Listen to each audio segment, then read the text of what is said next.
తెలంగాణ రైతులకి good news. ఇవాళ అకౌంట్లోకి రైతు భరోసా నిధులు జమ కాబోతున్నాయి.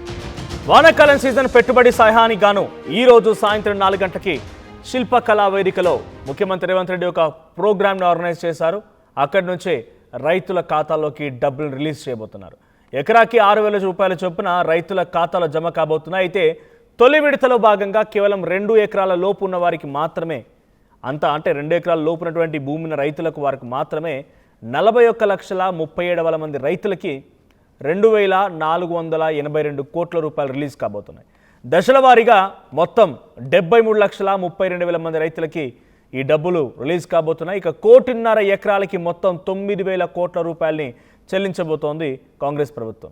ఇక కొత్త పాస్ పుస్తకాలు, అంటే ఇటీవల ఎవరైనా కొత్తగా కొనుగోలు చేసిన విక్రయాలు జరిగిన ఆ సమయంలో కొత్త పాస్ పుస్తకాలు వస్తాయి కాబట్టి కొత్త పాస్ పుస్తకాలు వచ్చినటువంటి వారు జూలై 5వ తేదీలోగా మీరు రైతు భరోసా కోసం దరఖాస్తు చేసుకోవాల్సి ఉంటుంది.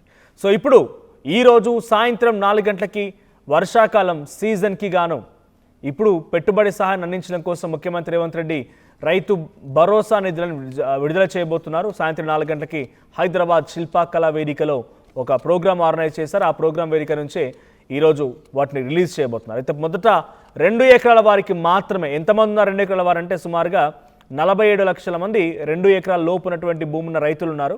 41,37,000 మంది ఈ ఏడాది మొదటి విడతలో భాగంగా వానాకాలం సీజన్కి గాను ఈరోజు సాయంత్రం నుంచి డబ్బులు తమ ఖాతాల్లోకి పడబోతున్నాయి. మొత్తంగా 2,482 కోట్లు. మరి ఏమైనా షరతులు ఉన్నాయా, ఏమైనా కండిషన్స్ ఉన్నాయా? కండిషన్స్లో భాగంగానే కాంగ్రెస్ ప్రభుత్వం ఇది చేయబోతోందా అంటే శాటిలైట్ అని చెప్పుకొచ్చారు. దాని ద్వారానే కేవలం వ్యవసాయ యోగ్యంగా ఉన్నటువంటి భూములకు మాత్రమే రైతు భరోసా నిధులను విడుదల చేస్తామని ముఖ్యమంత్రి గతంలో అనౌన్స్ చేసినట్టుగా ఉన్నారు. గతంలో కేసీఆర్ ప్రభుత్వం ఉన్న సమయంలో రైతు బంధు పేరుతో వచ్చినటువంటి ఈ వ్యవసాయానికి సంబంధించినటువంటి పెట్టుబడి సహాయం అక్కడ దాదాపుగా పెట్రోల్ బంపుల్లోకి వచ్చాయని, పడావుబడ్డ భూములకు వచ్చాయని, శిఖం భూములకు వచ్చాయని, రోడ్లు, ఫామ్ హౌజులు కట్టుకున్న భూములకు కూడా వీళ్ళు రైతు బంధు నిధులు వేశారు. సో అప్పుడు దాన్ని పూర్తిగా వ్యతిరేకిస్తూ కాంగ్రెస్ పార్టీ అనేక రకాలుగా మాట్లాడుకొచ్చింది. సో ప్రభుత్వం మారిన తర్వాత సుమారుగా ఈ 2.5 ఏళ్ల కాలంలో ప్రతి సందర్భంలో కూడా వాటికి కట్ చేస్తాం, వాటికి అలో చేయకుండా చూస్తాం, శాటిలైట్ ద్వారా చూస్తాం, ఎక్కడెక్కడ రైతు పంట అయితే వేసాడో ఆ పంటకు తగ్గట్టుగానే ఆ భూమికి రైతు భరోసా సహాయాన్ని అందిస్తామని చెప్పి లెక్కలు కడుతూ వచ్చింది. మరి ఈసారి కండిషన్స్ ఎలా ఉన్నాయి? ఈరోజు సాయంత్రం 2 ఎకరాల లోపు వారికి ఎటువంటి కండిషన్స్ లోబడి ఇప్పుడు ప్రభుత్వం ఈ నిధులను జమ చేయబోతుందో తెలుసుకుందాం. ప్రతినిధి మధు సిద్ధంగా ఉన్నారు. మధు, సో ప్రెసెంట్ కండిషన్స్ ఎలా ఉన్నాయి? అంటే కొన్ని షరతులు పెట్టబోతున్నామని పదే కాంగ్రెస్ ప్రభుత్వం చెప్పుకొచ్చింది. గతంలో ఉన్నటువంటి రైతు బంధు పథకాన్ని కూడా అనేక రకాల లోటుపాట్లని ఎత్తి చూపింది. సో ఈ రోజు మన కండిషన్స్ ఉన్నాయా? 2.5 ఏళ్ల పాటుగా ఇదే కండిషన్స్ అంటే చెప్పుకుంటూ వస్తున్నారు. 1.5 ఎకరాలకు ఇవ్వబోతున్నాం అన్నట్టుగా చెప్తున్నటువంటి ఈ తరుణంలో ఎలా ఉండబోతోంది? ఎటువంటి కండిషన్స్ ఉన్నాయి? సో ఎట్ ఏ టైమ్ అంటే ఒక వారం 10 రోజుల్లో ఈ ప్రక్రియ నెల రోజుల్లో ముగుస్తుందా, లేకుంటే గతంలో మాదిరిగా అనేక ఆరోపణలు అనేక రకాలుగా లోటుపాట్లున్న సిచ్యువేషన్ నెలల తరబడిగా ఈ రైతు బంధు భరోసా నిధులు జమ అవుతూనే ఉంటాయా? అంటే ఈ రోజు మొత్తానికి రైతు భరోసా నిధులు విడుదల చేయడానికి ప్రభుత్వం రంగం సిద్ధం చేసుకుంది. నిధులు కూడా పూర్తిగా సమకూర్చుకుంది. కాకపోతే మొదటి విడతలో 2 ఎకరాలకు ఉన్నటువంటి రైతులకు మాత్రమే రైతు భరోసా నిధులు పడేటువంటి అవకాశం కనిపిస్తా ఉంది. మొత్తం 41,37,000 మంది ఖాతాల్లో జమ చేయనున్నట్టుగా తెలుస్తా ఉంది. దీనికి సంబంధించి 2,482 కోట్లు విడుదల చేయనున్నట్టుగా తెలుస్తా ఉంది. సో ఈ అంశానికి సంబంధం మొత్తం దశల వారీగా 73,32,000 మందికి రైతు భరోసా నిధులు వేయనున్నట్టుగా తెలుస్తోంది. మొత్తం ఈ నిధులకు 9,000 కోట్లు నిధులు సమకూర్చుకోవాల్సినటువంటి పరిస్థితి ఉంది. యాక్చువల్ అయితే షెడ్యూల్ ప్రకారం ఖమ్మం జిల్లాలో సంబంధించినటువంటి సభ ప్రారంభం కావాలి. అక్కడ వర్షం కారణంగా రద్దయింది. దానిలో భాగంగా ఈ రోజు హైదరాబాద్ శిల్పకళా వేదికలో ఈ రైతు భరోసా నిధుల విడుదలకు సంబంధించి కార్యక్రమాన్ని ఏర్పాటు చేశారు. ముఖ్యమంత్రి చేతుల మీదుగా ఈ కార్యక్రమం స్టార్ట్ అవుతుంది.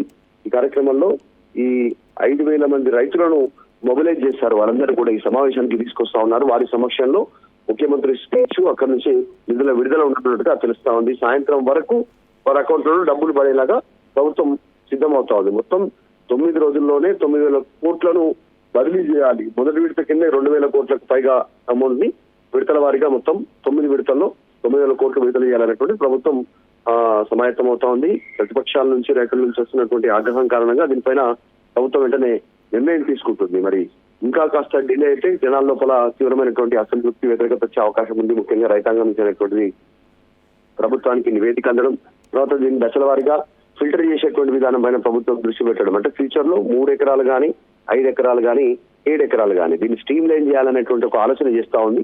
ఇంకా కసరత్తు చేస్తా ఉంది. ఇంకా పూర్తి స్థాయిలో ఒక క్లారిటీ రాలేదు. సో త్వరలోనే దీనిపైన ఒక క్లారిటీ వచ్చే అవకాశం ఉంది. Thank you Madhu. సో మొత్తంగా గతంలో 2024-25 ఈ 2 సంవత్సరాలు అంటే 2024 నుంచి 25 ఈ జూన్లో మొదలైపోయి మనకు మార్చి కల్లా 2 సీజన్లు లేకపోతే ఏప్రిల్ కల్లా 2 సీజన్లు అయిపోతాయి. కాబట్టి ఈ సీజన్ వరకు చూసుకుంటే అప్పుడు వచ్చినటువంటి రైతు భరోసా నిధులు ఎంతమంది రైతులకు వెళ్ళాయంటే 65 లక్షలు, సుమారుగా 64,75,000 మందికి రైతు భరోసా వెళ్ళింది. సో ఇప్పుడు ఉన్న అంచనా ప్రకారంగా 70 లక్షలు చేరింది. ఆ సంఖ్య 70 లక్షలు చేరింది. దాంట్లో మొత్తంగా 1,50,00,000 ఎకరాలు ఉన్నాయనుకున్నప్పుడు గత సంవత్సరం నాడు 1,11,49,534 ఎకరాలకి రైతు భరోసా నిధులు విడుదలయ్యాయంటే గవర్నమెంట్ అఫీషియల్ లెక్కలు చెప్తున్నాయి. సో దీంట్లో మీకు ఎంతమందికి రైతు భరోసా చేరింది, మీకున్న అనుమానాలు, సందేహాలు ఏంటి? సో మీకు రైతు భరోసా వచ్చిందా లేదా? గత యాసంగిలో రైతు భరోసాని మీకు విడుదల చేస్తారా లేదా? సో మీకున్న అభిప్రాయం ఏంటి? రైతులు ముఖ్యంగా కామెంట్ చేయండి. So at the same time ఇప్పుడున్న సిచ్యువేషన్లో అత్యధికంగా రైతు భరోసా నిధులు వెళ్తున్నటువంటి జిల్లా ఇటు ఖమ్మం జిల్లా 2,10,000 మంది, అతను నల్గొండలో 2,80,000 మంది. సో 2,80,000 నల్గొండ జిల్లాలో అత్యధికంగా ఉన్నటువంటి రైతులు 2,80,000 మందికి రైతు భరోసా నిధులు అందుతూ ఉన్నాయి. దాంట్లో అత్యధికంగా సాగు విస్తీర్ణ విషయానికి వస్తే రూపాయలు ఎన్ని కోట్లు వెళ్తున్నాయి, ఏ రకంగా ఉందనే సిచ్యువేషన్ కనుక చూస్తే సో నల్గొండ జిల్లాకే 1,080 కోట్లు, అంటే 1,080 కోట్లు నల్గొండ జిల్లాలకే వెచ్చించాల్సి ఉంటుంది రైతు భరోసాకు సంబంధించిన నిధుల విషయంలో. ఈ మాదిరిగా ప్రతి జిల్లాలో కూడా ఇదే రకంగా ఉండబోతోంది. సో హైయెస్ట్ నల్గొండ జిల్లా, అండ్ దీంట్లో లీస్ట్ వచ్చేసి మేడ్చల్ జిల్లా కేవలం 180 కోట్లు మాత్రమే. సో మేడ్చల్ జిల్లా ఎక్కువగా అక్కడ రైతులు పండించేది కూరగాయలు. సో 180 కోట్లు లీస్ట్ మేడ్చల్ జిల్లా. ఇక హైదరాబాద్ అసలు వ్యవసాయం లేదు కాబట్టి ఇక్కడ నథింగ్, ఇంకొక ఖర్చు చేయాల్సిన అవసరం లేదు. 33 జిల్లాలకు 32 జిల్లాలకు సంబంధించిన దాంట్లో అత్యధికంగా నల్గొండ అండ్ లీస్ట్ వచ్చేసి మేడ్చల్ జిల్లా. సో ఇప్పుడు 70 లక్షల పైచిలకు రైతులకి రైతు భరోసా నిధులను జమ చేయబోతున్నామని ప్రభుత్వం చెప్తోంది. గతంలో కూడా విడుదల మాదిరిగా సుమారుగా నెల 45 రోజులు సమయం కంటే ఎక్కువగానే 45 రోజుల కంటే ఎక్కువగానే సమయం పట్టింది రైతు భరోసా నిధులు విడుదల చేయడం కోసం. సో సహాయానికి అనుగుణంగా ఇప్పుడు రైతులు ఆల్రెడీ ఇప్పుడిప్పుడే వరి నాట్ల కోసం మొలకలు అలుకుతున్నారు. కొన్ని ప్రాంతాల్లో వరి నాట్లు కూడా ఇప్పుడిప్పుడే జరుగుతూ ఉన్నాయి. పత్తి అంటే కొంత వర్షాల కారణంగా ఎల్లినో ఒక ప్రభావంతో రైతులు కూడా కొంత వెనకడుగు వేస్తున్నారు. సో పత్తి కూడా విత్తనాలు నాటడం మొదలుపెట్టారు. మిర్చి కానీ ఇతరత్రవన్నీ కూడా మొదలవుతున్నాయి. ఇప్పుడిప్పుడే కొద్దో గొప్ప అక్కడక్కడ కొన్ని ప్రాంతాల్లో నీటి సదుపాయం అందుబాటులో ఉన్న ప్రాంతాలు మొదలవుతున్నాయి. అక్కడ వారందరికీ కూడా ఇప్పుడు ఈ సహాయం ఎంతో బెనిఫిట్ కాబోతోంది. సో మీ అభిప్రాయం ఏంటి? రైతు భరోసా స్కీమ్, కాంగ్రెస్ ప్రభుత్వం తీసుకొచ్చిన రైతు భరోసా స్కీమ్ 12,000 రూపాయలకు చేరింది. గతంలో 10,000 రూపాయలు ఉండేది, 15,000 రూపాయలు ఇస్తా అన్నారు. 12,000 రూపాయలకు కుదించి ప్రభుత్వంలో నిధులు లేవని లేకుంటే రకరకాల సమస్యలతో కుదించారు. మీకు నిజంగానే రైతు భరోసా సహాయం అవుతోందా? నిజంగానే మీకు అన్ని రకాలుగా ఈ రైతు భరోసా స్కీమ్ అనేది పర్ఫెక్ట్గా ఉందనిపిస్తోందా? మీకున్న సందేహాలు, మీకున్నటువంటి అనుమానాలు ఏంటో కామెంట్ చేయండి. నేను ఆ కామెంట్స్ చదివే ప్రయత్నం చేస్తాను.